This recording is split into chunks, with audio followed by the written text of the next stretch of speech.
The room didn't just fall silent, it tightened, like the air itself was bracing for impact, and in that charged split second before the microphones even caught her breath, you could see it in her eyes. This wasn't going to be polite politics. This was going to be a reckoning. Cameras angled forward, staffers froze mid-note, and across the dais sat a figure who had long mastered the art of controlled composure. Then came the words, sharp and unfiltered, cutting straight through the procedural calm. You refuse to acknowledge the survivors that are here.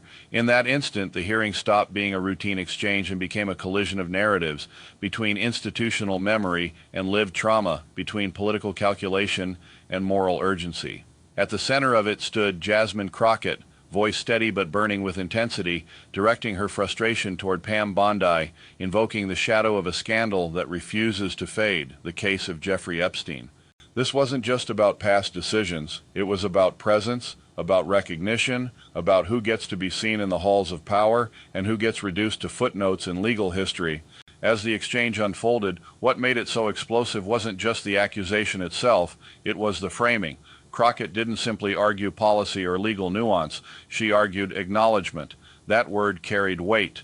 In hearings like these, the language is often sanitized, buffered by legalese and institutional detachment. But here, the emotional temperature shifted because the debate was no longer abstract. It wasn't about documents filed or settlements reached years ago. It was about survivors sitting within reach of those very microphones. Crockett's strategy was surgical. By emphasizing the physical presence of survivors, she collapsed the distance between the decision-makers and the consequences of their decisions. Bondi, composed and practiced, responded in the language of procedure and law, pointing to the constraints, the timelines, the formalities that shape past actions. Yet the clash revealed something deeper, two fundamentally different approaches to accountability. One centered on legal closure, the other on moral continuity, and that tension is what electrified the moment because it forced everyone watching to confront a difficult question. Is following the letter of the law enough when the spirit of justice feels unfinished? Behind the scenes, what made this confrontation so symbolically powerful was the history attached to it.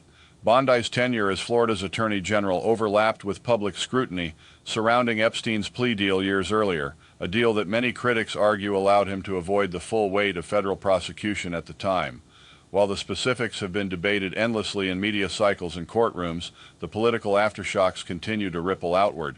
Crockett's line of attack tapped directly into that lingering public skepticism. She wasn't relitigating the case in technical detail. She was recentering the narrative around those who felt sidelined. In political communication, that move is potent. It reframes the conversation from what happened legally to who was heard. And by suggesting that survivors were being ignored even in the present hearing, Crockett turned a historical controversy into an immediate moral test. The subtext was unmistakable. Acknowledgement isn't optional, it's foundational. Whether viewers agreed with her or not, the emotional clarity of her stance cut through the noise in a way that sterile debate rarely does. Bondi's reaction, measured and disciplined, revealed a different instinct, one honed by years in high-profile legal battles. Rather than mirror the emotional intensity, she leaned into composure, emphasizing her record, the scope of her authority at the time, and the broader context in which decisions were made. From a strategic standpoint, this is classic defensive positioning. Anchor the conversation in documented actions and institutional boundaries. It's a move designed to reassure supporters and avoid conceding moral ground through reactive language. But here's where the optics become crucial. In the age of viral clips and short-form commentary, emotional resonance often outpaces procedural defense. Crockett's urgency was visually and rhetorically compelling. Bondi's restraint, while legally prudent, risked appearing detached to viewers primed for moral clarity. That dynamic, emotion versus institution, has become a defining feature of modern political theater. And in this hearing, it played out in real time, each side embodying a different philosophy of responsibility. What truly elevated the moment beyond partisan sparring was the broader cultural context. The Epstein scandal isn't just another criminal case, it has become a symbol of perceived elite impunity, of systems that seem to bend for the powerful while failing the vulnerable. By invoking survivors directly, Crockett aligned herself with a wider public frustration that transcends party lines. Her tone suggested that this wasn't about scoring points, it was about forcing a reckoning with uncomfortable history. Whether one agrees with her framing or not, the instinct behind it is politically savvy. Connect individual accountability to systemic trust. Bondi, in contrast, appeared to focus on preserving institutional legitimacy, arguing implicitly that decisions were made within the framework available at the time.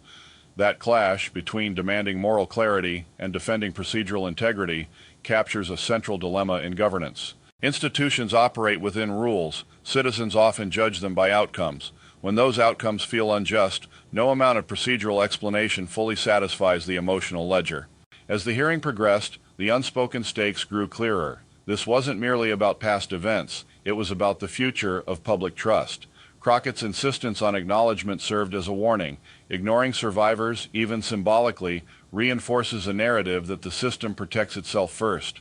Bondi's calm rebuttal signaled a counter-message. The rule of law cannot be retroactively rewritten based on public outrage.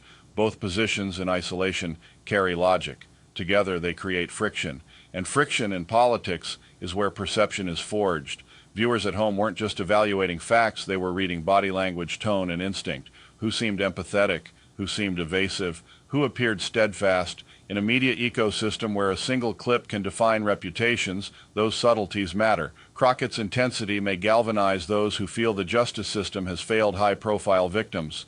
Bondi's composure may reassure those who prioritize institutional continuity over rhetorical heat. The hearing became less about definitive answers and more about competing narratives of accountability. In the end, what lingers isn't a single quote or rebuttal, it's the image of confrontation itself. A lawmaker refusing to let the conversation drift into abstraction, and a former attorney general standing firm in defense of her record.